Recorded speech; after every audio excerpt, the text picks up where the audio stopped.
آج ہم اسی شریعت کی دھجیاں بکھیر رہے ہیں، آج ہم نے مسجدوں کو ویران کر دیا ہے، آج قرآن سے رشتے توڑ چکے ہیں، مدارس ویران ہو چکے ہیں، آج ہماری کل توجہ، کل سرمایہ کاری دنیا کے لیے ہے، مجمع نظر ہماری دنیا ہے، حرص و ہوا کے بندے بن گئے، ہم نے دین سے دوری اختیار کر لی، ہم نے شریعت کو ہولا سمجھا، شریعت کی جو بات ہمیں پسند آئی ہم نے واہ واہ کہا، جو ہماری شریعت کی بات ہماری طبیعت کے مخالف آئی ہم نے کہا یہ مولویوں کا ڈرامہ ہے، نعوذ باللہ ثم نعوذ باللہ۔ لوگوں یاد رکھو، جو جس قوم سے محبت کرتی ہے، جس قوم کی مشابہت کرتی ہے، جو قوم جس کی مشابہت کرتی ہے، قیامت میں اسی کے ساتھ اٹھایا جائے گا۔ نمازیں نہ پڑھنا، شرابیں پینا، جوئے کھیلنا، بدکاریاں کرنا، بے حیائیاں کرنا، دین سے دور رہنا یزیدی کردار ہے۔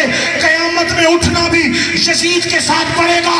حسین کے ساتھ اٹھنے کے خواب دیکھنے والوں، میرے حسین کے قدموں میں جینے مرنے کے خواب دیکھنے والوں، سروں پر حسینی ہاتھ کا سایہ کی تمنا کرنے والوں، نماز پڑھو گے، سجدے کرو گے، تلاوتیں کرو گے، شرم و حیا کے پیکر بن کے رہو گے، شریعت محمدی پر پہرا دو گے، خدا کی قسم تم یہاں بھی حسینی ہو، تم وہاں بھی حسینی ہو۔